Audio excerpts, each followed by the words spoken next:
podcast est égal à une monstre. Ça filme? Oui. Ok. Bonjour à tous, bienvenue dans ce premier épisode du One More Rep podcast. Pour ceux qui ne me connaissent pas, moi c'est Léo, je serai bien sûr accompagné d'Elsa pour ce podcast et tous les suivants. Coucou tout le monde. Donc, on va déjà commencer par une petite présentation générale, assez rapide quand même, pour savoir un petit peu à qui vous avez affaire. Donc, moi c'est Léo, j'ai 22 ans, je suis coach diplômé d'État, donc j'ai fait un BPGEPS AF, je suis aussi préparateur physique, je suis diplômé d'un DEGEPS HMFA qui m'a fait obtenir ce titre, et du coup je coach en ligne depuis un peu plus de 3 ans maintenant. J'ai pu accompagner un peu plus d'une cinquantaine de personnes également en suivi, que ce soit en force athlétique ou en musculation. Et du coup, on a très récemment, avec Elsa, créé une société de coaching commune, vu qu'elle était récemment diplômée également. Donc, je te laisse raconter un petit peu ton parcours, etc.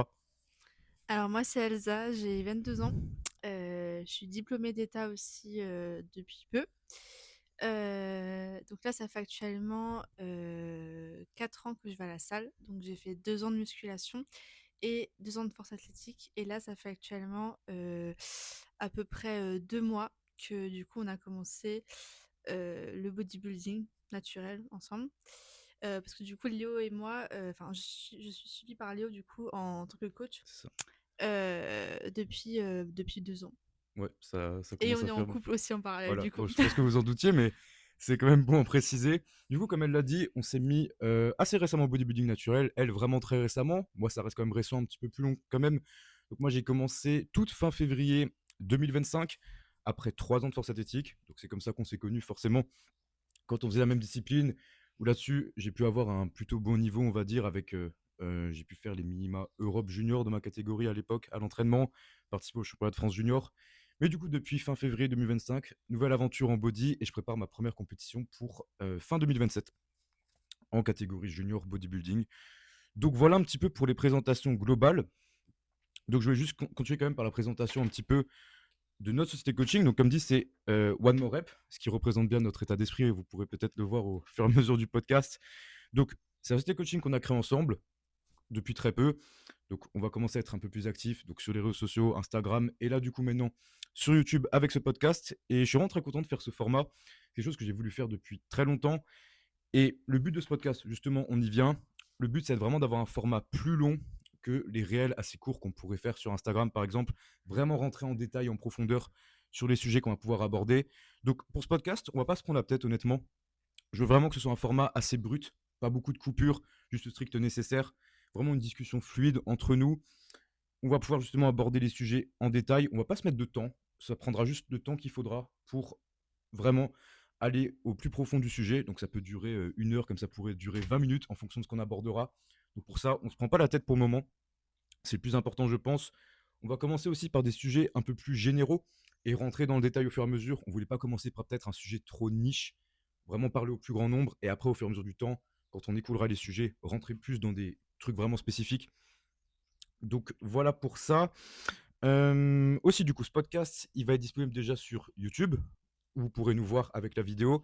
On va essayer aussi de le mettre sur des formats vraiment juste audio, donc Apple Podcast, Spotify, Google Podcast, il y en a certainement d'autres. Donc on va voir ça. Et pour également la fréquence de ces podcasts, on n'a pas forcément aussi mis de nombre de ce côté-là. Vraiment, ce sera en fonction de nous. Quand un sujet nous inspire, on va essayer de l'aborder en détail. Il faut surtout prendre en compte on a quand même des contraintes, on va dire, un peu de ce côté-là, dans le sens où chez nous, on a une très très mauvaise connexion Internet et que Très c'est mauvaise. complètement impossible de mettre un podcast chez nous. Donc, il faut le faire quand on va chez mes parents. Donc, ça arrive pas non plus toutes les semaines. Donc, malheureusement, de ce côté-là, on est un peu contraint. Mais on essaiera d'être le plus actif possible là-dessus. Donc, voilà. Avant de commencer par le sujet du jour, je pense qu'il y a quelque chose qui pourrait être intéressant à chaque début de podcast. Ça va être de faire une petite update perso chacun, de moi et ensuite d'Elsa, pour dire un petit peu la phase où on est, comment ça se passe en termes de progression, pour qu'aussi vous puissiez un peu vous identifier à nous, pas juste avoir deux personnes comme ça qui racontent des choses sur des sujets, mais sans forcément trop nous connaître. Ça permettra aussi d'en savoir un petit peu plus. Donc, Elsa, je te laisse un peu dire comment tu te situes. Tu pourras faire un petit contexte, je pense, général, parce que vu que c'est le premier podcast, forcément, vous ne connaissez pas encore. Mais après, ce sera peut-être un peu plus court. Donc, je te laisse dire, on va dire à partir du début du body, parce que si vous n'avez pas vu, et après, je te laisse parler, c'est que sur notre Instagram, notre premier post, c'est justement un post où on a pu raconter un peu nos parcours. Donc je vous laisse le regarder si jamais vous voulez vraiment savoir en détail. Mais là, on va vraiment parler à partir du moment où on est rentré dans le body naturel, parce que c'est clairement pour ces gens-là que le podcast est fait. Donc voilà, pour tout ce qui est avant, je vous laisse voir sur Instagram pour le parcours qui est somme toute intéressant également. Donc je te laisse discuter un petit peu de tout ça depuis le début du body. Ouais, alors du coup, moi, j'ai commencé du coup le body il y a 2 mois, donc c'est très récent. Donc j'ai arrêté la force athlétique parce que tout simplement ça me plaisait plus. J'avais une blessure qui a traîné depuis pendant 1 an. Ouais, Ça facile, arrêtait oui. pas et oui, tout simplement juste plus de plaisir en compétition, trop de stress. Et moi je suis quelqu'un de très stressé et de très timide. Et du coup, forcément, en compétition, c'était très compliqué pour moi de gérer mon stress. Donc, on a préféré arrêter. Et puis, forcément, bah, Léo, il a commencé le body, donc ça fait 1 an. Ouais, un peu Un peu plus plus qu'un an qu'un maintenant an, ouais. même. Et forcément, bah, son train de vie, etc., bah, forcément, ça m'a tiré. Et au fur et à mesure du temps, en fait, tout simplement, juste mon train de vie ressemblait plus à un train de vie d'une body que d'une power. Euh, Puis voilà. Donc là, du coup, ça fait 2 mois, du coup, j'ai commencé le body. Donc, on a commencé enfin, j'étais en fait avant de commencer les body, du coup, j'avais fait une compétition de force athlétique et du coup, j'étais déjà en sèche. Donc on Pour être au poids dans avait sa catégorie à l'époque. oui, exactement. Pour être au poids. Et du coup, ce qu'on a fait avec Léo, c'est qu'en fait, vu que j'ai voulu arrêter tout de suite la force athlétique après la compétition, ce qu'on a fait, c'est qu'en fait, on a continué la cut qu'on avait commencé du coup. Et c'est intéressant parce que ce sera aussi en lien avec le sujet qu'on va aborder juste après. Oui. Donc on a On- décidé de poursuivre un peu cette sèche qu'elle avait déjà entamée là-dessus. Je te laisse continuer. Ouais, du coup, on a continué du coup la sèche qu'on avait commencé. On a essayé de prolonger le plus possible qu'on pouvait parce que ça faisait déjà plusieurs mois que on faisait un peu yo-yo avec mon poids entre les sèches, la reverse diète, etc., remonter, redescendre et tout. Donc mentalement, c'était un peu compliqué. Donc on a essayé de faire ce qu'on pouvait, en tout cas d'enlever ce qu'on pouvait le plus. Donc on a fait ça. Bah, après la compétition, au final, on n'est pas resté non plus super longtemps en sèche. Je pense que c'était 3 semaines, je crois. 2, 3 semaines à peu Ouais, près. Parce qu'au final, à la fin, c'est plus du tout ouais. possible. Elle était complètement HS et puis il n'y avait pas non plus énormément à tirer. C'était juste vraiment finir le travail, on va dire. Ouais, et puis mon Mais poids, il réagissait plus trop au final. c'est C'est ça. très compliqué. Donc voilà, donc on a commencé une reverse diète du coup. On a commencé du coup il y a 6 semaines. Ouais, quelque chose Ouais, comme six ça à peu semaines, c'est près. ça. À peu près 5, 6 semaines. Et du coup, on était à combien de calories à peu près, tu sais? Quand tu as arrêté ta sèche, tu étais à 1000, 1500. 1600 peut-être 1500, 1600 à peu près. 1600 on et 1500 off de mémoire. Et là, on a pu déjà bien remonter. Elle est à. Tout Ouais, juste aujourd'hui, on ouais, a réaugmenté 2250 calories en on et en off aussi, parce que maintenant, on a implémenté du cardio en off. Mais bref, du coup, on a déjà pu pas mal bien remonté, augmenter et ouais. surtout, son poids n'a pas bougé, voire est même descendu. Donc, ce Ouais, qui est une bonne chose au exactement. final, encore une fois, à Ouais. pouvoir l'aborder juste après. Oui. Donc, avec une condition bien meilleure et aussi pas mal de masse musculaire en plus, forcément, avec le changement de l'entraînement, quand même, avec, voilà, en power, elle avait un petit peu de renforcement musculaire, mais pas beaucoup. Donc, forcément, au début, la progression va être assez rapide. Mm. Et bon, elle a toujours aussi faim, mais ça va se réguler. Encore une fois, c'est quelque chose dont on va pouvoir aborder le sujet. Donc c'est super intéressant de faire l'update parce qu'on pourra toujours faire découler certaines choses de tout ça. Pour ta présentation, c'est OK. Enfin, l'update perso. Donc là, tout va bien, prise de masse, Oui, bah du les coup là. séances, tout ça. Ouais, du coup là, bah on est ouais, au début de prise de masse. Même si Ouais, en ouais, soi début. le poids il a pas bougé. Ouais. Dans tous Ouais. les cas, on va faire une longue prise de masse. Mm. C'est possible que ça dure très très longtemps, Ouais. vu comme ça part. Bah là, l'objectif, du coup, c'était 40 semaines de prise Ouais, de masse, c'était ça, hein. c'est Et clair. après, du coup, faire une petite cut. Sachant que c'est quelque chose que tu n'as jamais fait. Une prise de masse, enfin, vraiment de Oui, manger pendant aussi longtemps. oui, Voilà. exactement. Et ça va être important, donc, du coup, à souligner. Donc, ouais, pour elle, tout va bien. Mm, Très content de ce début d'aventure, honnêtement, parce que bah, du coup, je suis son coach, je peux aussi donner mon avis là-dessus. mm. On a déjà eu une très, très, très belle progression en très peu de temps. Donc, vraiment Franchement, tout se là-dessus. passe bien. Et surtout, ça te plaît, Euh, et c'est ce que tu voulais. Ouais, franchement, ça me plaît énormément et je pense que ça se voit même sur les réseaux que je prends beaucoup plus de plaisir à m'entraîner. Et je sais qu'avant, c'était très compliqué. Bah, les entraînements, j'avais pas de plaisir Même du et je stress, au final. subissais en fait. Ouais. Ouais, j'avais énormément de stress alors que maintenant, vraiment, c'est que du plaisir. Il y a plus ce stress d'une fin de bloc ou d'une compétition en approche, de faire un PR, etc. Là, c'est juste du plaisir personnel et puis même tout ce qui va avec, au final, l'alimentation, là, je vais pouvoir enfin manger, entre guillemets, parce que bah, au final, j'ai jamais vraiment pu manger, parce que j'ai toujours été presque en sèche. Et franchement, j'ai trop hâte, franchement, ça va être trop bien. J'ai trop hâte de voir la suite. Et aussi, Et... on a oublié de préciser, mais quand est-ce que tu vises ta première compétition, tout simplement? Ah oui, dans longtemps. Bah, 2028-2029, donc franchement, on se laisse le temps. Après, on s'est fixé à peu près une année, mais au final, ça dépendra aussi de la condition, de comment ça se passe, comment la prise de masse se passe, les sèches, etc. Et comment mon poids réagit, même C'est musculairement. ça. Parce que dans tous les cas, ça sert à rien de se précipiter. Le Oui, but, c'est qu'elle fasse exactement. sa compète en étant prête. Il y a Oui. justement le body naturel est en train de vraiment d'exploser. Mm. Mais peut-être que beaucoup de gens se précipitent à vouloir monter sur Ouais, scène, exactement. plutôt de l'avis de voilà, on fait les choses tranquillement, doucement pour être prêt. Surtout que bah, vous pourrez le voir sur sa présentation Instagram, ça vous donnera envie peut-être de voir le post, mais elle ressort de beaucoup de problèmes sur tout ce qui est alimentation, choses comme ça. Et ça, faut vraiment laisser le temps quand même au corps de magasiner calories, se refaire, parce que pour quelqu'un qui a déjà pu avoir des troubles, je pense que la pire erreur, c'est direct se mettre dans des conditions assez extrêmes, ce qui implique une prépa forcément. Donc là-dessus, ce sera toujours plus intéressant. Donc voilà pour ça. Je pense pour ta présentation. Ouais. Donc je vais faire une petite update perso pour moi également. Donc comme dit, moi j'ai commencé Body Natural il y a un peu plus d'un an.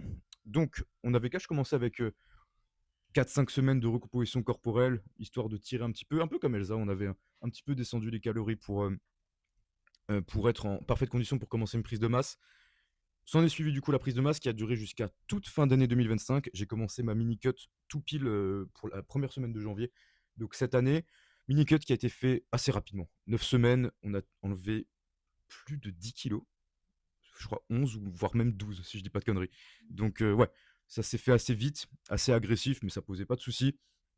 Et depuis du coup, retour en prise de masse. Donc là, je suis au tout début. Pour l'instant, le poids s'est vraiment stabilisé, ce qui est une bonne chose encore une fois, comme on va pouvoir l'aborder juste après.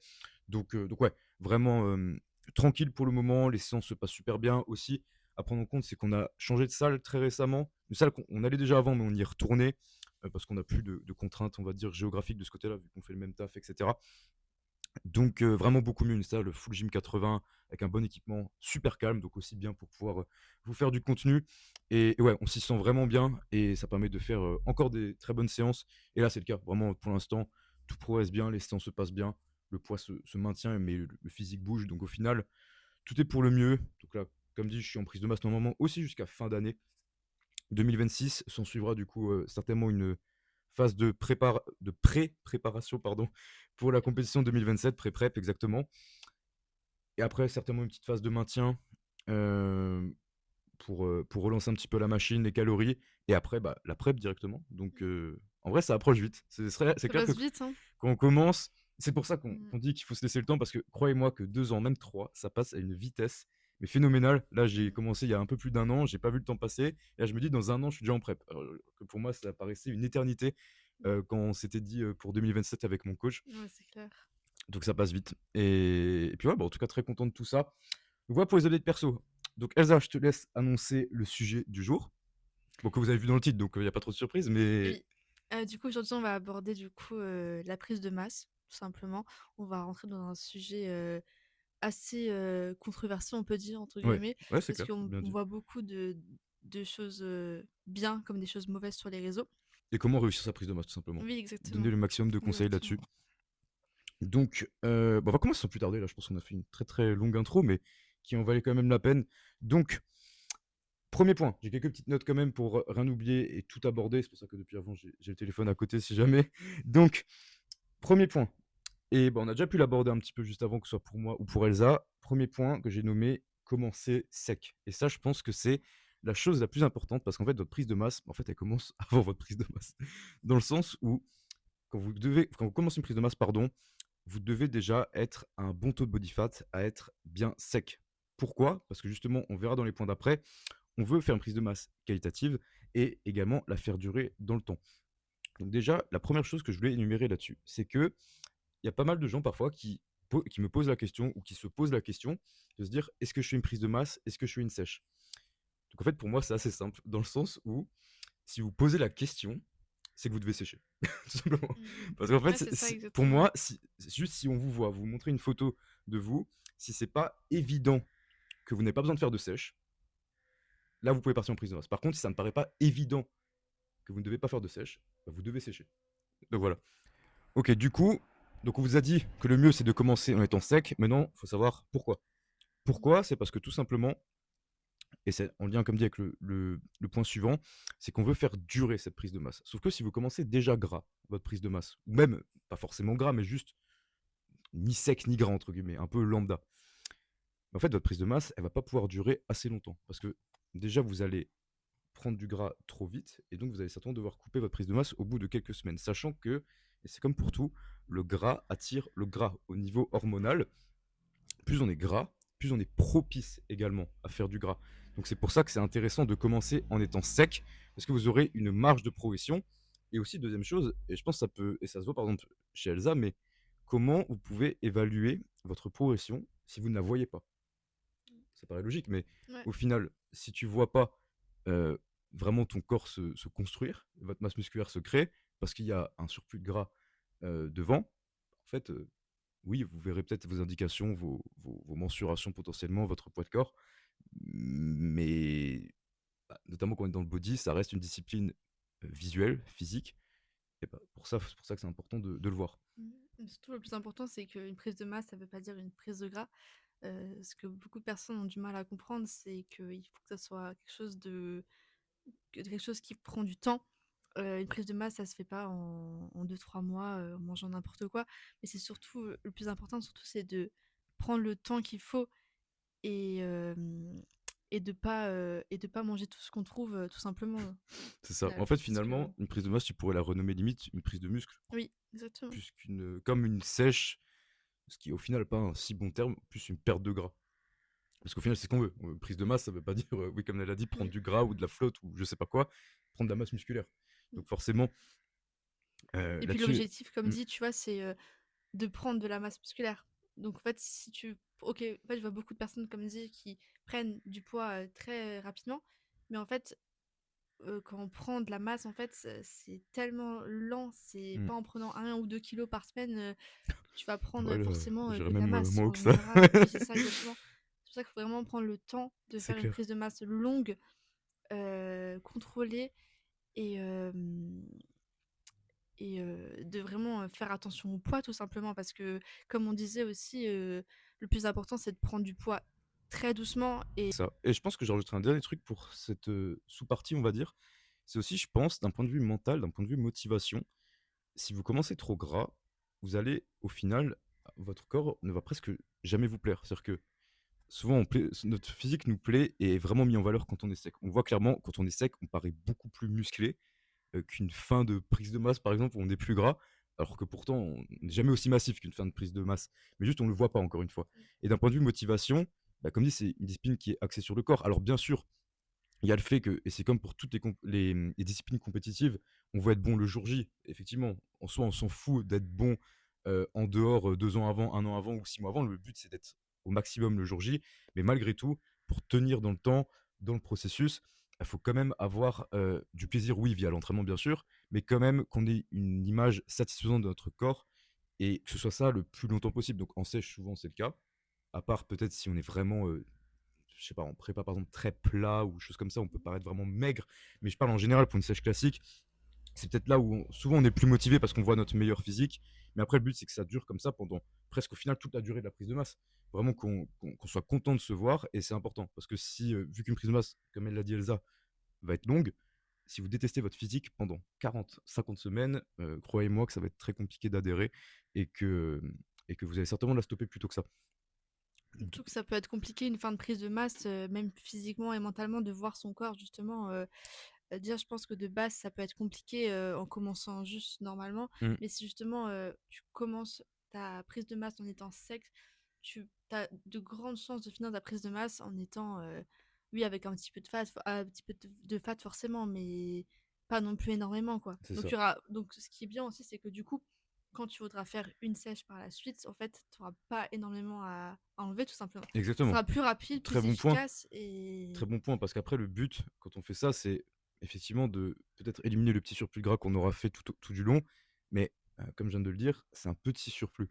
Et normalement, bah, comme je vous ai pu donner mon exemple personnel, En 9 semaines, pour moi, c'était réglé, on n'en parlait plus. 9 semaines, c'est rien, c'est à peine plus de 2 mois. J'ai commencé ma mini-cut, j'ai même pas eu le temps d'avoir passé qu'elle était déjà finie. Mais c'est sûr que si vous commencez déjà gras, que vous finissez très gras, Ouais. déjà, est-ce que vous avez construit beaucoup de muscles? Je sais pas, parce que comme dit, niveau hormonal, etc., ça va être moins propice. En plus, ça va durer moins longtemps. Et après, votre sèche derrière, elle va être méga longue. Mm. Et au Et final, plus vous. c'est Ouais, long, plus c'est compliqué mentalement et physiquement c'est ça. de tenir tout simplement, hein. Donc, ouais, c'est ça. Donc, ça, c'est la première partie. Comment c'est sec? Je pense qu'on a fait le tour. Je sais pas s'il y a d'autres trucs qui te viennent là maintenant. Est-ce que c'est OK? Deuxième partie. Je l'ai nommé doucement. Doucement, pourquoi? Je te laisse expliquer. On a pu déjà l'aborder de toute façon juste Ouais. avant. Je pense que je vais parler un petit peu de mon expérience déjà, Mhm. ce sera peut-être un peu plus simple. Quand j'ai commencé la salle, j'étais assez maigre, si je peux me le permettre. Et je voulais prendre de la masse. Je voulais prendre. Enfin, je me sentais très maigre et j'avais pas de forme. Donc c'est aussi pour ça la raison dans laquelle donc j'ai commencé la salle, parce que je n'aimais pas mon physique et du coup je voulais prendre du poids et prendre des fessiers, prendre du dos, avoir plus de forme tout simplement. Un peu Et original. donc oui. Et donc forcément, bah, quand on commence la salle, ce qu'on fait en général, c'est qu'on va un peu sur les réseaux, on regarde un peu comment ça se passe, comment ça fonctionne, etc. On regarde un peu des vidéos. Et du coup, je voyais beaucoup de gens qui disaient, bah, faut manger, enfin pour prendre du poids et prendre de la masse, faut manger beaucoup. Et du coup, ce que j'ai fait, c'est que J'ai mangé beaucoup. ouais, exactement. Déjà à ce moment-là, du coup, je connaissais pas du tout les macros, enfin, je connaissais pas du tout les calories, enfin, je m'intéressais vraiment pas du tout à ça. En fait, ma prise de masse, entre guillemets, c'était plus une prise de gras, parce qu'en fait, je ne comptais pas du tout mes calories. Juste, je mangeais, en fait, et sous le prétexte, du coup, que j'étais en prise de masse. Donc, du coup, au final, j'ai pris beaucoup de poids. Enfin, je pense que j'ai pris presque 10 kilos. Ah Je ouais, pourrais putain. pas vous dire en espace de combien de temps. Du début de la salle jusqu'à, je pense, peut-être 2 ans, 1 ou 2 ans, quelque chose comme ça. Donc j'ai pris pas mal de poids en mangeant beaucoup, donc en mangeant un peu n'importe quoi, type shaker de prot, alors que je savais même pas ce que c'était des protéines littéralement. Je prenais juste parce que bah, on voit ça sur les réseaux au final de prendre un shaker de prot. Euh, du coup, bah, j'ai pris énormément de fat et au final, en plus de ça, du coup, j'ai développé des troubles alimentaires en parallèle. Euh, donc c'est pour ça que vraiment pour moi le plus important c'est vraiment de faire ça vraiment doucement, d'être patient parce que tout le monde dit que, enfin tout le monde en fait a envie d'aller rapide dans le processus, euh, de faire les choses rapidement. Moi en fait ce que j'ai envie de dire c'est qu'en fait toutes les choses dans la vie prennent le temps qu'il faut et c'est important de prendre le temps et de pas être pressé tout simplement C'est très bien ce que par tu la soulignes durée. parce que du coup, ça montre qu'en fait, en général, peut-être les gens sont un peu trop pressés, mais pour tout. Faire une prise de masse, prendre le plus de poids possible, monter sur scène le plus vite possible, Non, exactement. Et etc. Ouais. aussi, ce que je voulais rebondir sur ça, il y a énormément de gens du coup qui se lancent dans une prépa. Une prépa, c'est déjà très compliqué de base, même hormonalement, santé, etc. Enfin, c'est pas du tout sain au final une prépa. Mm. Il y a beaucoup de gens du coup qui se lancent dans une prépa, qui font une compétition alors qu'ils ne sont pas prêts mentalement et physiquement. Je pense que le plus important, c'est de prendre le temps de construire pendant des années, le temps qu'il faut en tout cas pour être compétitif tout simplement. Parce qu'au final, si on arrive sur scène au bout d'1 an de muscu et qu'au final on fait même pas un podium ou quelque chose, en fait, au final, on aura perdu du temps entre guillemets, alors qu'on aurait pu construire pendant ce temps. Et en plus de ça, bah forcément ta santé elle prend un coup. On va pas se le cacher, une prépa. Mm. Donc ouais, c'est ça. Clairement, prendre le temps là-dessus. Donc maintenant, pour rentrer un peu dans le détail de qu'est-ce que ça veut dire doucement, encore une fois, comme on a pu le détailler pour la première partie. Doucement, pour moi, et certainement pour Elsa également, c'est de prendre environ 1% de votre poids de corps chaque mois. Ça, c'est une bonne base pour commencer et surtout, elle est facile à individualiser. Dans le sens où, bah voilà, on est, je pense, quand même deux profils assez différents. Si je dis, par exemple, si on donne un chiffre fixe, 1 kilo par mois, en fait, moi qui prends 1 kilo, c'est pas comme Elsa qui prend 1 kilo, Ouais, qui exactement. fait un peu plus de 50 kilos, moi j'en fais un peu plus que 80. Forcément, c'est pas la même chose. Pour ça que 1% de poids de corps chaque mois, c'est quelque chose qu'on peut vraiment appliquer peut-être à presque tout le monde. Mais du coup, qu'est-ce que ça implique? Ça implique que votre poids devrait être littéralement presque immobile chaque semaine. Et c'est pour ça que là, elle a déjà pu l'aborder juste avant, il y a beaucoup de gens parfois qu'on voit passer en story, et cetera, qui mettent, «OK, cette semaine, j'ai pris 2 kilos, prise de masse, je suis tout bien et tout». Mais encore une fois, c'est quelque chose que vous devriez peut-être même pas prendre sur un mois, voire 2, voire 3. On va faire un exemple très concret. Admettons que vous faites 100 kilos. Alors là, attention, parce que 100 kilos début de prise de masse sec, pour quelqu'un d'une taille, normale, je pense que ça n'existe même pas, naturellement. Donc Mmh. déjà ça à prendre en compte, bah, rien que pour une personne comme ça, si on applique ce 1 de poids de corps chaque mois, c'est-à-dire que cette personne ne prendrait qu'un seul kilo par mois. Et encore une fois, pour un exemple assez lunaire de quelqu'un qui ferait 100 kilos sec, à part si vous faites, si vous faites, plus de 2 mètres, ça va être compliqué. Donc pour quelqu'un d'un poids de corps un peu plus classique, par exemple comme moi je fais 1,73 m, là je fais 83 kilos début de prise de masse, c'est-à-dire que je devrais prendre 830 grammes par mois, théoriquement, ce qui implique de prendre donc à peu près 200 grammes par semaine. 200 grammes, bah, vous le voyez quand, si vous pesez tous les jours, Oui, on peut, voilà, ce qui compte bien sûr c'est de prendre la moyenne de la semaine et ouais, pas le moyen de la chiffre au jour le semaine, jour. justement. Mais enfin voilà, 200 grammes de variation d'une semaine à l'autre, c'est vraiment peu. Et là, si on rentre dans des exemples encore plus, enfin extrêmes, pas forcément extrêmes, mais juste des exemples différents, Elsa qui pèse 56-57 kilos, ça fait 560 grammes par mois. Ouais, exactement. Donc là, c'est vraiment du 100 grammes par semaine, mais c'est Ouais. ridicule. Donc en fait, c'est pour ça qu'on disait que on est content que son poids se stabilise, parce que, encore une fois, voir qu'il descend un petit peu, parce que sa condition s'améliore, etc. C'est qu'en fait, pour 100 grammes par semaine, c'est presque tellement pas perceptible sur le court terme qu'en fait, le mieux, c'est que son poids, limite, ne bouge presque pas, quoi. Mais exactement, c'est ça, en fait. Donc, Et forcément, ouais. après, pour les femmes, par exemple, faut prendre aussi en compte que, bah, forcément, il y a le cycle menstruel. Et forcément, bah, le poids monte aussi. Et justement, ce qui est important, c'est justement de ne pas modifier les calories pendant ce temps-là, ou Mmh. d'augmenter tout simplement, ou de baisser sous prétexte parce qu'on a pris par exemple 1 kilo. Non, parce que c'est quelque chose de complètement normal. Et la preuve, moi, quand j'ai mes règles, je suis là à prendre facilement 1 kilo, tu Mmh, vois. c'est ça. Et au final, le poids après, il redescend direct. Donc, C'est ça. Donc d'où l'intérêt, déjà pour les hommes, de prendre le poids par semaine, dans tous les cas, parce que même si vous êtes un homme et que vous êtes beaucoup plus stable hormonalement, il y aura quand même des variations. Le poids peut varier par rapport à tellement de choses. Il y a l'apport en eau que vous avez le eu, l'apport en sel, sel, la votre dépense, digestion, forcément, vous n'avez pas mm, exactement la même dépense chaque jour, le même nombre de pas, etc. Votre stress aussi, le et sommeil, il y en l'heure a à laquelle tellement, vous vous franchement. pesez, la façon dans laquelle vous vous pesez, voilà. À quelle heure tu manges le soir, à quelle heure tu pèses Exactement, le le lendemain. volume alimentaire que vous avez pu avoir la veille, j'oublie certainement d'autres choses, Il y a énormément de mais choses à voilà. prendre en Donc compte. déjà pour un homme, la moyenne pour la semaine, ça c'est sûr, mais alors encore plus pour une femme, et surtout, et c'est quelque chose qu'on prend en compte sur nos suivis, que ce soit dans mes suivis ou les suivis d'Elsa, c'est que pour les femmes, on adapte aussi par rapport à la phase à Mm, laquelle la personne est dans le cycle. ouais. Phase folliculaire, phase lutéale, ovulation, période de règles, Mm. etc. Et je pense que c'est important, tu vois, comme tu dis, d'évaluer le poids sur la semaine, mais c'est aussi important de comparer aussi les différentes phases du cycle, Voilà, tu vois. en fait, c'est plutôt, au lieu de voir le poids dans la semaine, on va carrément comparer pour les femmes le poids entre chaque phase d'un cycle à l'autre.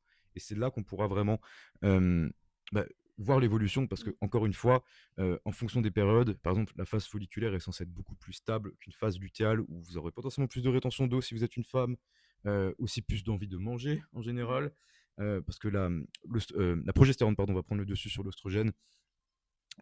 Ovulation, vous aurez votre pic de forme. Règle, bah, le poids va certainement bouger lors des SPM avec notamment de la flotte. Donc voilà, dans tous mm. les cas, c'est important aussi et tu l'as bien dit, d'agir froidement, de pas augmenter les calories comme ça d'un jour à Oui. l'autre ou les diminuer d'un Et jour à surtout l'autre. que, comme dit, c'est normal d'avoir faim, surtout pendant les SPM. Mm, Moi, comme dit, déjà de base, j'ai très faim, mais pendant mes SPM, c'est une faim démesurée.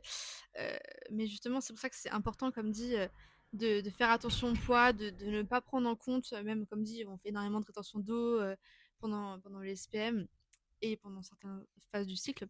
Voilà, tout simplement, ouais. franchement. Dans tous les cas, c'est ça, on évalue une tendance de poids et pas un épiphénomène. Ça peut arriver à un poids qui est beaucoup plus haut, beaucoup plus bas une journée en fonction comme dit, plein de choses, comme on a pu l'évoquer. Donc, comme dit, on évalue une tendance. Donc ça, c'est, je pense, le plus important. Et comme dit, on agit froidement. Et pour agir froidement, justement, c'est là que découle l'intérêt d'un coach. C'est que, bah, et c'est pour ça aussi notamment que des coachs se font coacher, qu'Elsa se fait coacher, que moi je me fais coacher, c'est que c'est très difficile d'être objectif avec Mm. soi-même. C'est compliqué Et d'avoir c'est ça, de s'auto-analyser au final. c'est ça. Franchement, c'est compliqué. C'est pas obligatoire, mais Oui. c'est clairement C'est mieux recommandé, d'avoir franchement. quelqu'un qui aura un œil extérieur qui va pas agir sur le coup de l'émotion Oui.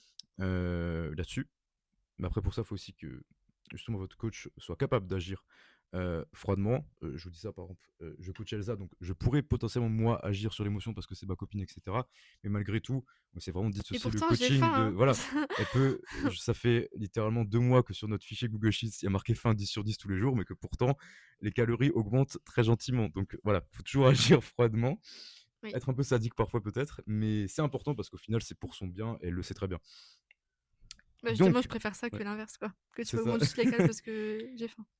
Donc on a vu ça, et du coup, le fait que cette prise de masse se fasse doucement montre aussi que se gaver, c'est contre-productif. Pourquoi? Parce que déjà, comme dit, croyez-moi que si vous prenez 1 kg, 2 kilos par mois, voire parfois on voit ça par semaine, Par semaine, ouais. euh, ça va pas être du muscle. Ça va Mmh. pas être du muscle parce que, elle l'a dit en préambule, une prise de muscle, c'est très long, ça prend du temps, ça demande beaucoup d'efforts, déjà. Et on peut faire une analogie très simple, la fameuse analogie que tout le monde connaît, l'analogie des steaks. Et comme dit, moi, j'ai fait cette Euh, erreur-là, alors ouais, vraiment, ne la faites pas. C'est, je c'est pense, ça. le pire exemple, quoi. Par exemple, là, vous allez chez votre boucher, demandez-lui 1 kg, 2 kilos de viande, parce que ce que vous mangez, c'est de la viande musculaire, hein, c'est pas autre chose, c'est du muscle des animaux.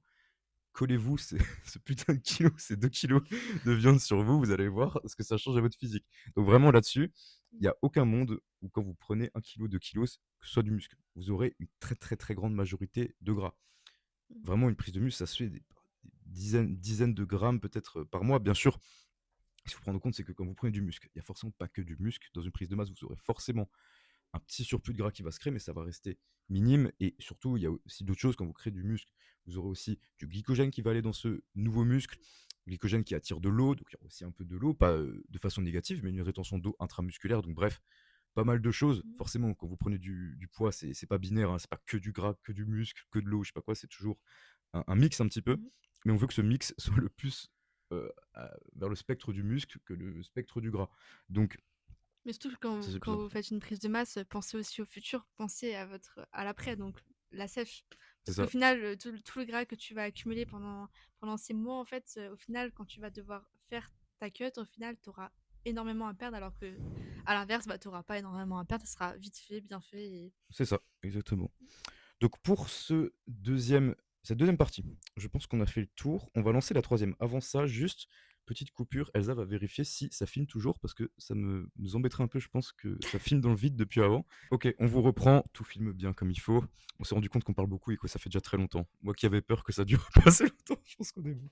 Du coup, troisième point, je l'ai nommé mais sûrement. Parce que la deuxième partie s'appelait doucement. Donc la troisième sera mais sûrement. Pourquoi sûrement? Parce qu'on veut justement que cette prise de masse dure longtemps. Et encore une fois, durer longtemps, ça veut dire quoi? Bon, alors là, ça va vraiment dépendre du cas de figure. Déjà, ça va dépendre si vous avez une échéance ou Ça non. dépend déjà de la base, en vrai. C'est ça, de la De quoi base. tu pars, si t'es sec, pardon, ou sèche, ou juste t'es normal, Dans, entre dans guillemets. tous les cas, là, on part du principe que vous êtes sec. Parce que pour moi, il n'y a pas d'autre option avant de démarrer une prise de masse. Sinon, il faudra faire une sèche. Donc, Mm. partez du postulat que vous êtes sec. Si vous êtes sec, votre prise de masse va durer grosso modo. Bon, là, c'est vraiment large. Entre 30 et 50 semaines, je pense. Pour la majorité des cas.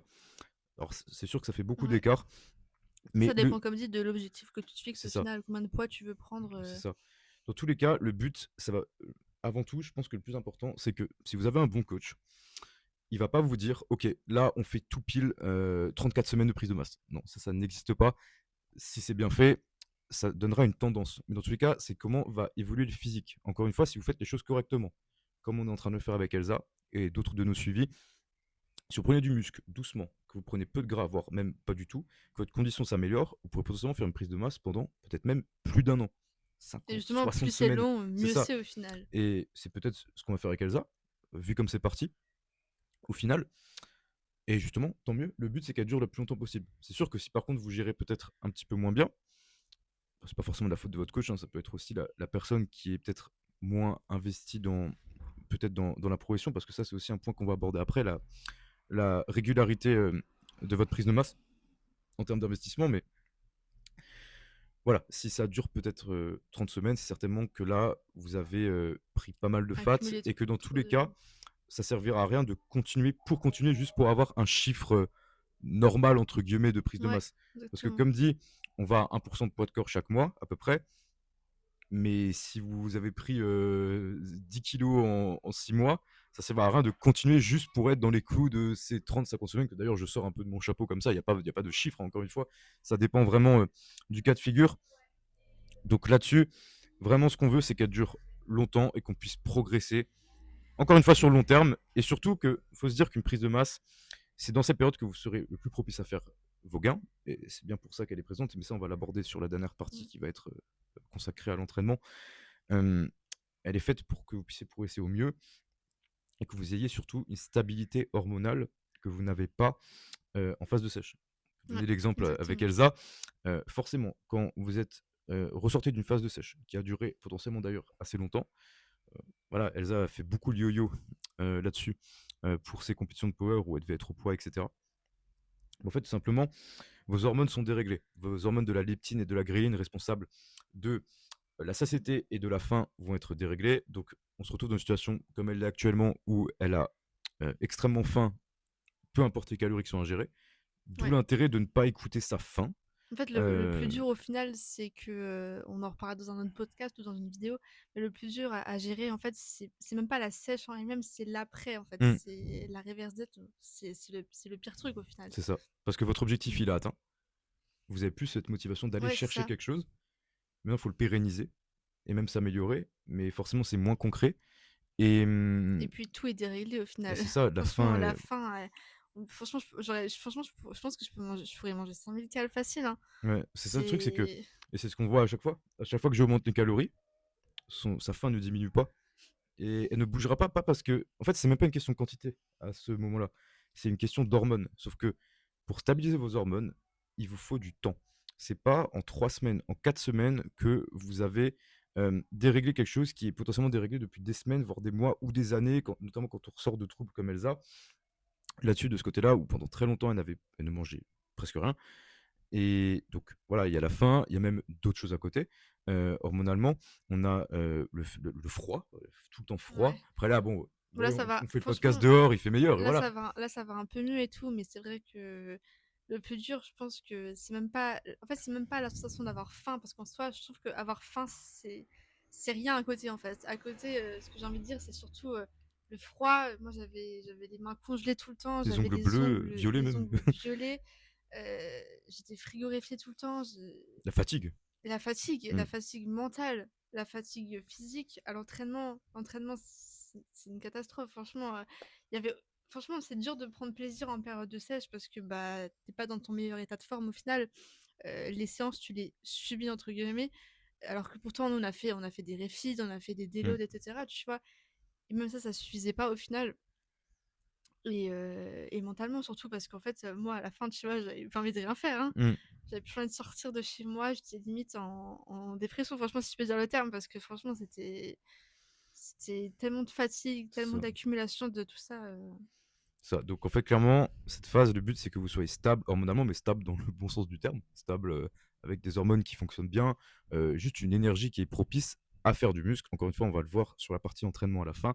Mais le but, c'est tout simplement que votre prise de masse vous mette dans les meilleures conditions possibles pour pouvoir performer. Et bah, pour ça, comme dit, il vous faut du temps. Et justement, encore une fois, si on va trop vite, qu'on se gave, vous allez faire du gras très vite, ce qui va faire, surtout chez les hommes, augmenter l'oestrogène, descendre la testo, être plus propice encore à faire du gras, moins propice à faire du muscle. Clairement, vous avez rien à gagner là-dessus, clairement de s'impatienter. Encore une fois, ça va doucement et le muscle Franchement, se juste construit lentement. prenez le temps et prenez du plaisir aussi à ce que vous faites au final. C'est ça. Pour revenir sur la 60 fin, on a parlé du fait que là, elle est par exemple très élevée chez Elsa, mais en soi, d'un côté, peut-être pas à ce point-là, mais dans la majorité des cas, c'est une bonne chose que vous ayez faim en prise de masse. Parce qu'en fait, tout simplement, il faut aussi revenir sur. En fait, on vous dit de faire le plus longtemps possible la prise de masse. Mais du coup, elle s'arrête quand, cette prise de masse? Oui, parce qu'au final, en général, Enfin, comme dit, pourquoi elle s'arrête? ça pourrait durer tellement longtemps. Mais comme dit, ouais, tu vois, en général, les gens qui arrêtent leur prise de masse, c'est parce qu'à la fin, en fait, ils se gavent au C'est ça. final. T'as plus du tout d'appétit, tu dois te forcer, réduire tes légumes, tes fruits, mixer, enfin, Ouais. diviser tes repas, tu dois faire. plein de C'est façons ça. différentes Parce pour que, pouvoir, admettons, un scénario idéal où, admettons, vous ne prenez pas de gras du tout. Vraiment aucun gras, rien du tout, toute la prise de masse. Scénario fictif qui n'arrivera pas, mais pas de gras, vous faites que du muscle. Ça dure 50, 60 semaines, vous pourrez encore continuer. Mais souvent, qu'est-ce qui se passe? C'est quoi? C'est qu'on arrête parce que simplement, on n'a plus faim. Vous n'êtes plus en capacité de réussir ouais, à, après, à- tu as à envie de manger ce qu'il vomir, faut. hein. Et parfois, ça devient plus contre-productif qu'autre chose parce que si vous gavez au point où vraiment, comme dit, vous vomissez, vous devez vraiment faire des stratagèmes pas possibles Mmh. pour réussir à manger Bah, ce qu'il c'était faut. comme, le cas avec ton athlète, tu C'est sais, ça, Charles. j'avais un chat, pardon, j'avais un athlète, donc Charles, s'il regarde le podcast, il se reconnaîtra, qui lui, voilà, a un métabolisme très très haut de base, qui est monté à, quand il avait une bonne Il était dépense dans son très haut travail, il en était à prise de plus de masse. 5000 calories en Ouais. prise de masse. Mais en fait, tout simplement, on avait dû arrêter, non pas parce qu'il était trop gras, c'était pas le cas, non pas parce qu'il ne progressait plus ou quoi que ce soit, c'est vraiment juste qu'il n'arrivait plus à manger. Au bout d'un moment, on peut faire ce qu'on veut, on peut essayer d'avoir le volume alimentaire le plus réduit possible, le plus de repas possible, juste quand ça ne veut pas, ça ne veut pas. Et là, surtout, c'est des contraintes physiques, dans le sens où une sèche, il y a beaucoup de mental, où vous devez pas écouter votre petite voix dans votre tête qui vous dit: «Ah, je pourrais manger ça, machin». Mais juste, dans une prise de masse, si vous n'arrivez plus à manger, là, c'est physique. Juste, ça ne rentre plus, vous n'y arrivez plus. Et bah là, en fait, vous pouvez pas vraiment faire Ouais, ouais, beaucoup de c'est choses ça. contre ça. Donc, justement, l'intérêt d'avoir faim tout dans votre prise de masse, bah tant mieux. Forcément, ça va Après, ça arriver. dépendrait aussi de ton métabolisme de base au final, Ouais, parce que comme dit, il y en a qui sont. En fait, on a tendance à voir sur les réseaux aussi, par exemple, là je prends l'exemple des filles par exemple, mais des filles qui mangent 3000 calories par jour, comme il y en a qui mangent 1200 calories, tu mmh, vois. Et comme dit, là, ça sera pareil pour la prise de masse, ça dépendra de ton métabolisme de base, de ta tout simplement, dépense de ta et dépense, de plein de choses. plein de choses, plein de facteurs. C'est ça. Mais dans tous les cas, voilà. Soyez rassurés. Si vous avez faim, c'est une bonne chose. Je disais, si vous avez faim, c'est normal. Et soyez rassurés, si vous faites les choses correctement et que vous ne vous gavez pas, que vous augmentez les calories par petits paliers et encore une fois que vous êtes en léger surplus, le moment où vous n'aurez vraiment plus faim risque d'arriver quand même vraiment tard, peut-être sur la toute fin. Et c'est comme pour tout. En général, votre phase devrait quand même être plutôt plaisante. Par exemple, une sèche, c'est dur vers la fin, c'est pas dur dès les premiers jours. Ou alors c'est que là vraiment il y a un problème. Pareil pour la prise de masse. Si vous n'arrivez plus à manger au bout de 3 jours de prise de masse, encore une fois, il y a un problème. Donc Ouais, exactement. donc clairement, voilà, ça ira sans souci. Et dans tout cas, j'ai envie de vous dire, si vous démarrez sec, bah, ça nécessite forcément que vous avez fait potentiellement une sèche juste avant. Et quand vous ressortez de sèche, vous inquiétez pas, vous arriverez à manger. Donc voilà, la faim doit être là, c'est une bonne chose. Elle doit être là jusqu'au bout si possible. En tout cas, si elle n'est plus là, ce sera plutôt vers la fin. Donc ça, on a pu voir. Donc une prise de masse, comme dit, elle s'arrête pour deux raisons, l'une ou l'autre, voire les deux. Mm. Soit que vous Soit n'arrivez trop de plus à gras, manger, soit ouais, soit. que vous êtes devenu trop gras. Ouais, c'est ça. Parce que encore une fois, ce qu'on vous dit depuis avant, c'est qu'on va faire une prise de masse longue pour prendre un maximum de muscle et en prenant un minimum de gras. Mais dans tous les cas, quand vous êtes en surplus calorique, votre corps va forcément faire un petit peu de gras au fur et à mesure du temps. Encore une fois, pardon, faut pas voir ça non plus négativement. Alors forcément, dans une certaine mesure, mais c'est normal. Il faut l'accepter, c'est comme ça. Et forcément, ce petit surplus, mais encore une fois, ça reste léger, mais si on fait ça sur 40, 50, 60 semaines, comme on a pu l'évoquer, ça se remarque quand même au bout d'un moment. Donc, c'est pour ça que ça s'arrête. Une prise de masse, c'est qu'aussi, il faut redevenir plus sec, déjà pour voir tout simplement les progrès qu'on a pu construire. On a pu l'évoquer déjà auparavant. Et tout simplement pour être de nouveau dans une situation plus stable au niveau hormonal, etc. Et aussi, bah, si c'est les deux conditions d'arrêt, donc trop gras et plus faim, bah, ça permettra aussi, bah, forcément, le fait de réduire les calories, de refaire revenir à la fin, tout simplement. Donc, donc voilà pour ça. D'ailleurs, Hem, c'est pour ça que c'est important de prendre des photos toutes les semaines au final. c'est ça, Comme ouais. dit, comme si on doit prendre 1% de poids de corps par mois, en fait, c'est pour ça que c'est important de faire des photos. Parce qu'en général, c'est tellement peu par rapport à ton poids de Mmh, corps au final. Ça dépendra du coup de si t'es une femme ou un homme, par exemple. Euh, mais comme dit, ouais, c'est super important de prendre des photos toutes les semaines, hein. c'est ça. Et surtout parce que Pour avoir encore un une avis fois, ouais, extérieur. dans ce cas, il y a les données chiffrées, oui, mais il faut les faire corréler toujours avec le physique. Parce que on peut encore partir sur un scénario, bon, je pense que celui-là va être vraiment fictif parce que ça va être rare, mais admettons quelqu'un qui fait une prise de masse parfaite dans l'assiette. C'est-à-dire que, comme dit, niveau calories, il est bien, il fait les choses doucement, il prend ce 1% de poids de corps chaque mois, mais qu'à côté, par exemple, il s'entraîne extrêmement mal.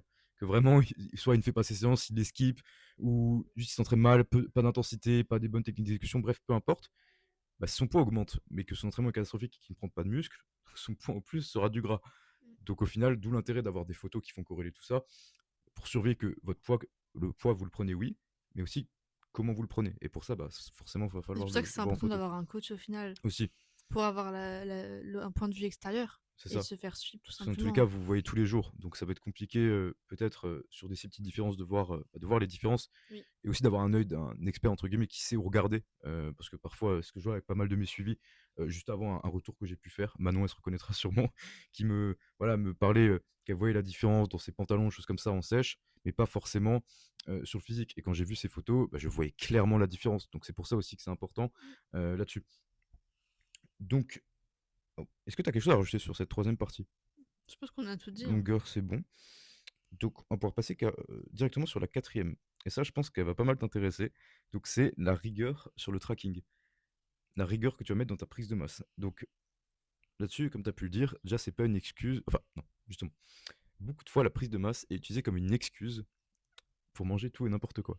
Donc, je te laisse peut-être détailler un petit peu plus. Alors franchement, si vous pensez ça, c'est que vous êtes mal barré entre guillemets. Franchement, c'est une grosse erreur de penser ça.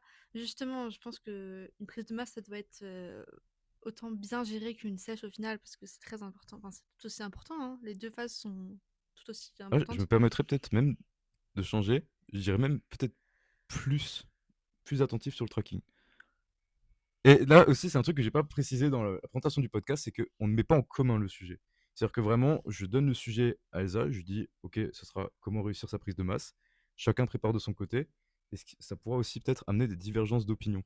Et, Bah, en vrai, et je suis aussi d'accord avec ça parce qu'au final, en vrai de vrai, la sèche, pardon, c'est très important de la suivre et de faire ça correctement. Mais au final, une prise de masse, c'est tout aussi important. En fait, les deux phases sont corrélées au final. ok, mais moi je dirais quand même encore plus loin, je dirais quand Vas-y. même que c'est plus important d'être sérieux. Pourquoi? Parce que en sèche, si admettons, parfois vous n'êtes pas rigoureux sur votre tracking, que vous faites un peu n'importe quoi, que vous dépassez largement vos calories, vous allez peut-être faire du fat, mais qui sera ensuite quand même évacué par votre déficit que vous avez lors de votre sèche.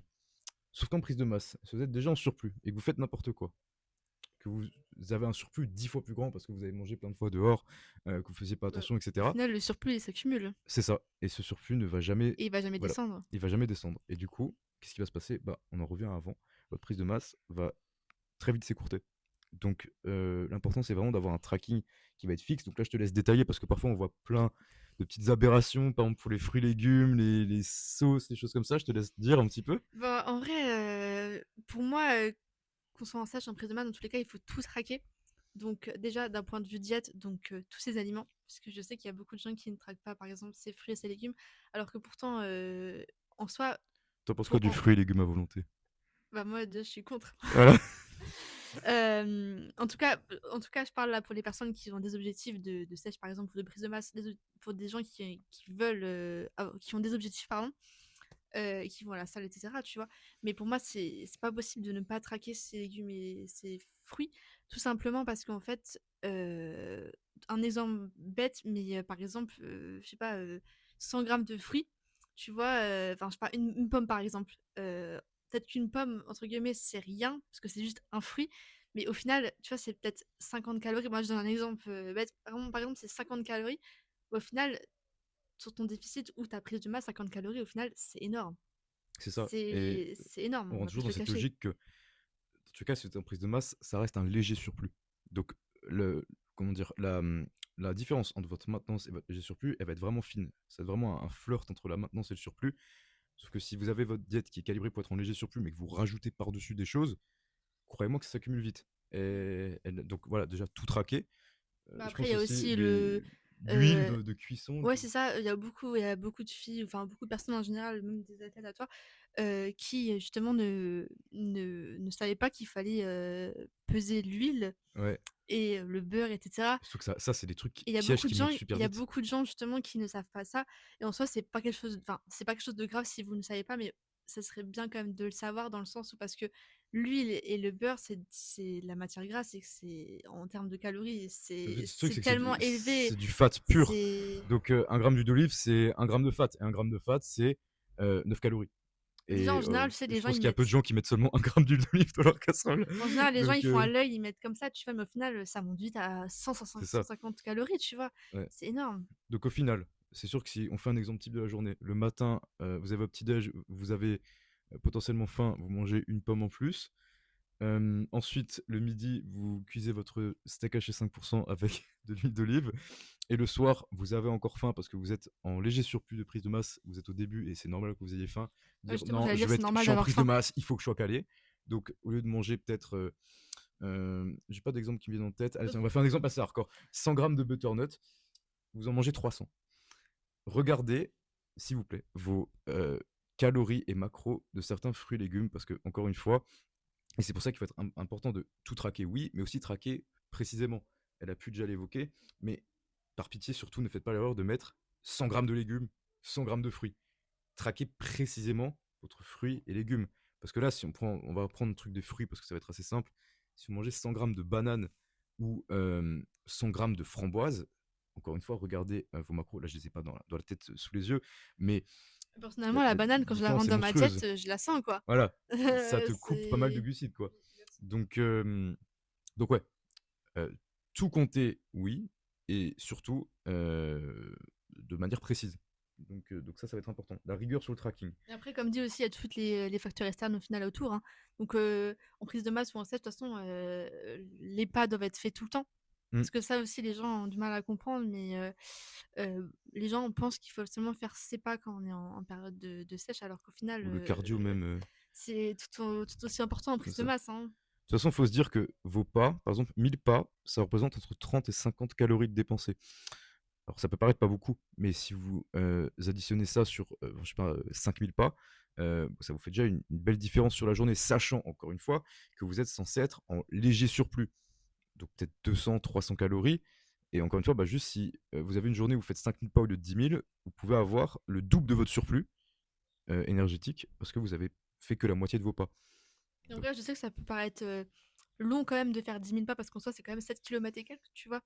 Mais au final, c'est ça, hein, 7 kilomètres et ouais, quelques, c'est ouais. ça. Mais au final, vous avez plein de manières de les faire. Par exemple, je sais pas, 30 minutes le matin, 30 minutes après Ouais, avoir il est mangé à splitté, midi. ouais. Moi, par exemple, quand j'avais cours, justement, je prenais exprès pas la voiture, je prenais le train et justement pour pouvoir, marcher tout au long de la journée, C'est pas vrai, c'est juste pour heu les économies, hein. mais du coup, pour ne pas avoir à faire mes pas le soir à 19h, d'un coup.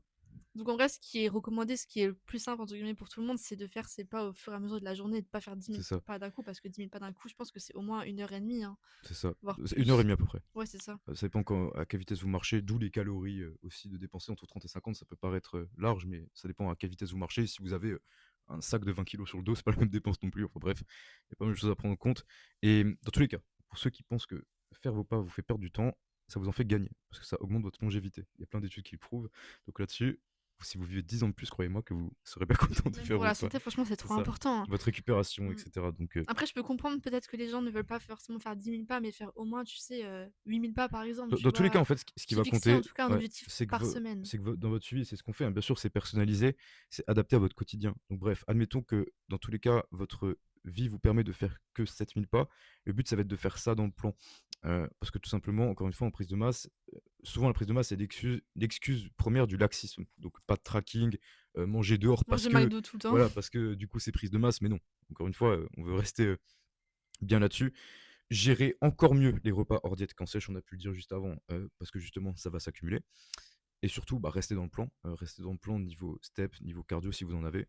Dans tous les cas, ça c'est adapté, à votre, si c'est bien fait à votre rythme de vie et surtout se donner à fond pendant l'entraînement. Donc ouais, hem, pour moi, gérer peut-être que c'est encore plus important qu'en sèche de bien traquer. Maintenant, dernière chose, on voulait quand même aborder peut-être, qu'est-ce que tu penses des macros que tu conseillerais lors d'une prise de masse? Moi, je conseillerais du coup d'abord de calculer du coup, les lipides et les protéines et à la fin du coup les glucides. Donc par exemple les protéines, je dirais entre 1,8 et 2,2. Ouais, Heu, pour les lipides, environ 0,8 à peu près 1 gramme par kilo de poids de corps, mais comme dit ça dépend aussi de, de ton physique au final parce qu'on va pas mettre, 1 gramme, par kilo de poids de corps pour quelqu'un qui est déjà gras de base, tu vois? ça n'arrive pas du coup si tu es en début de prise de masse. Oui, effectivement. Voilà. Bah, logique. Donc voilà, et après ça dépendra aussi de votre sexe potentiellement. On sait que les femmes vont peut-être être plus sujettes à avoir un peu plus de lipides, là-dessus. Ils ont un peu plus de glucides, donc ça sera individualisé.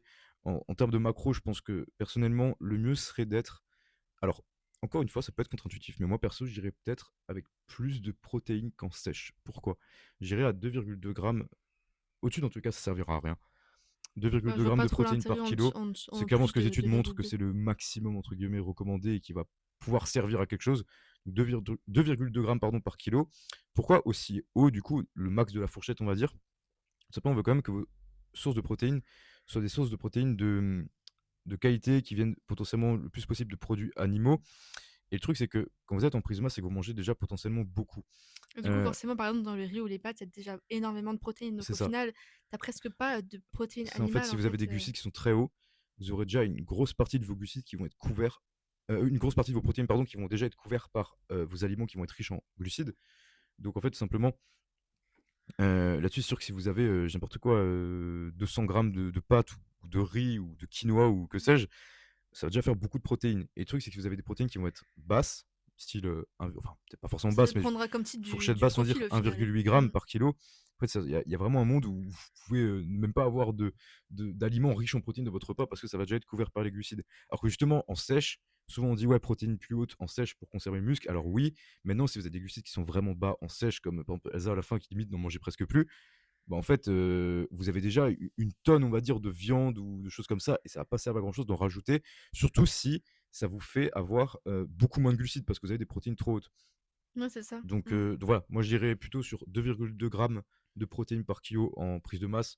Bien sûr, tout dépendra du profil, mais en général, ce sera ça. Pour quand même avoir un minimum de protéines qui viennent des produits animaux.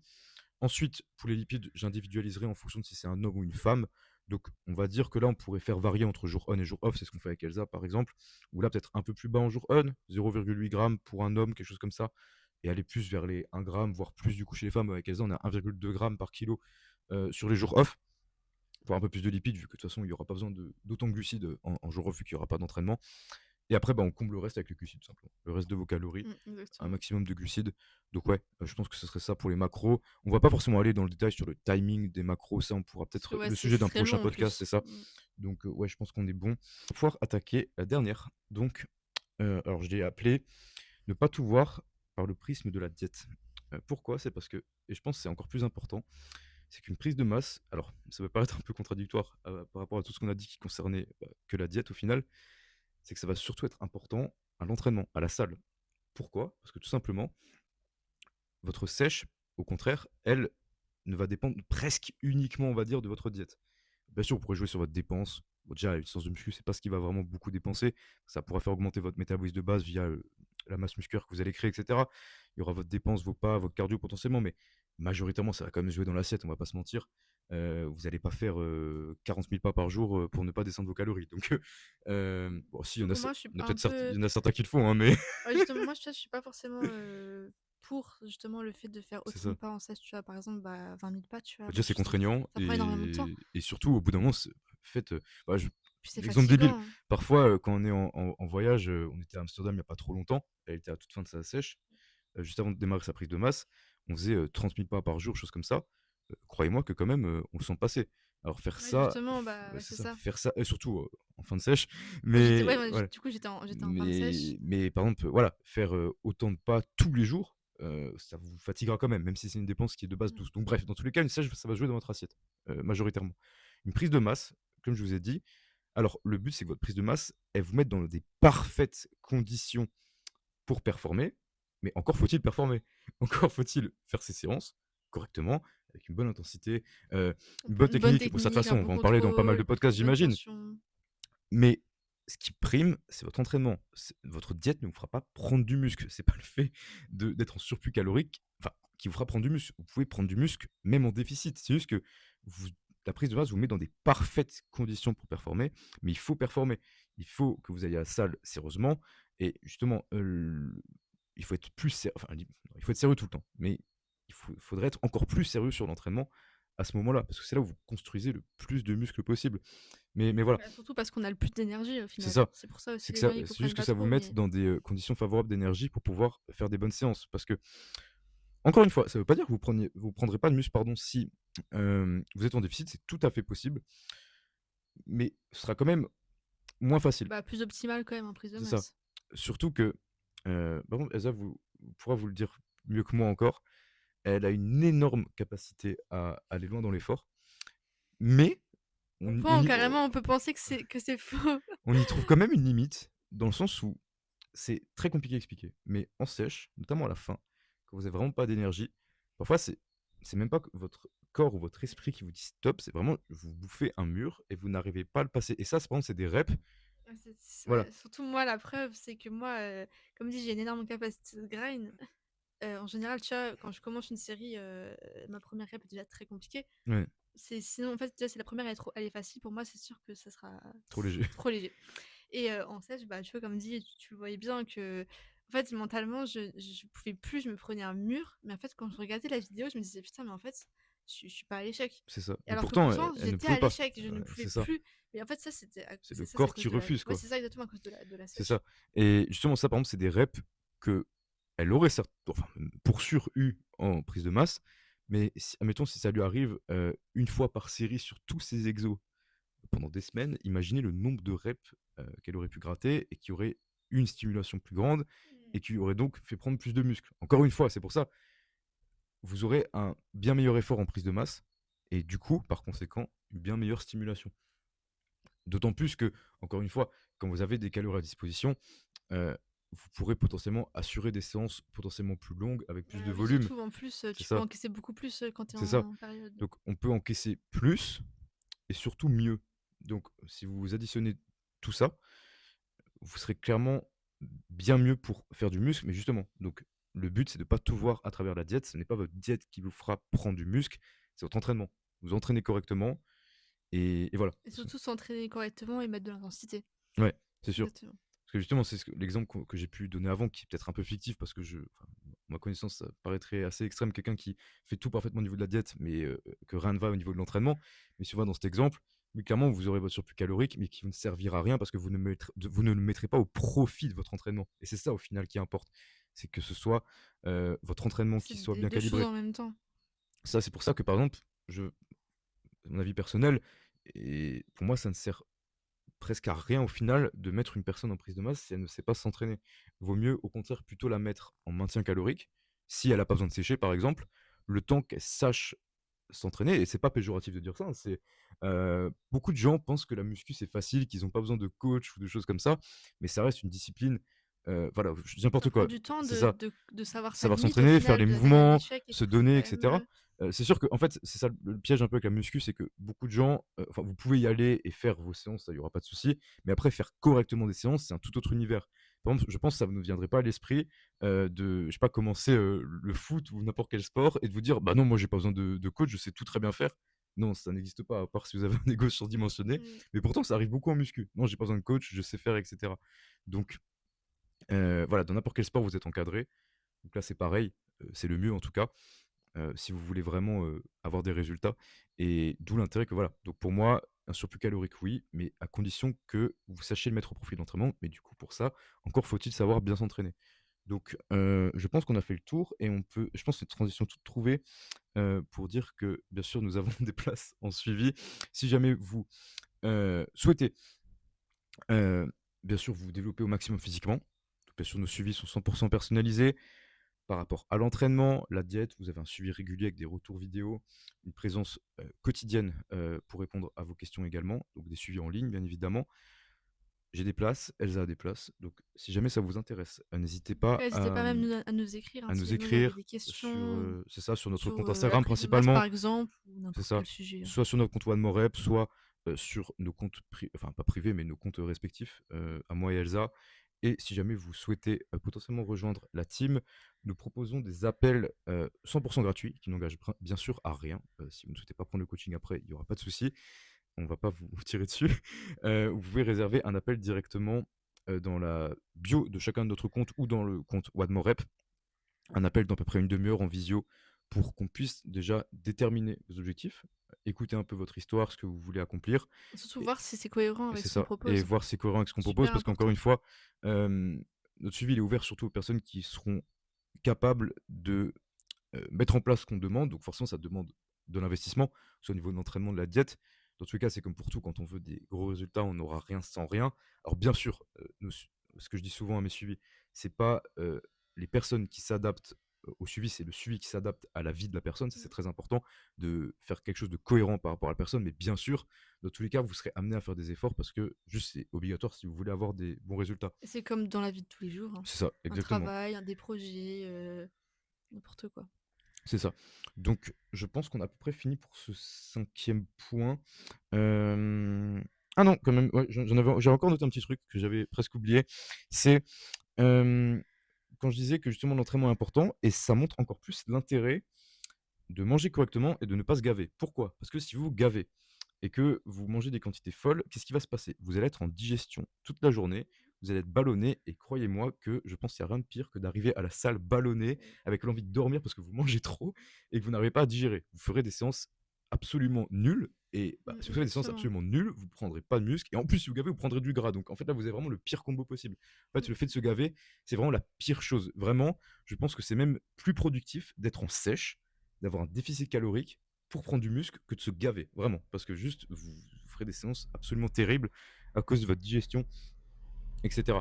Donc ouais, ça je pense que c'est important. Et aussi de manger correctement parce que, alors voilà, je pense que c'est quand même plus important en sèche parce que quand vous avez peu de calories, on veut quand même avoir des aliments de qualité à 100% pour avoir vos nutriments.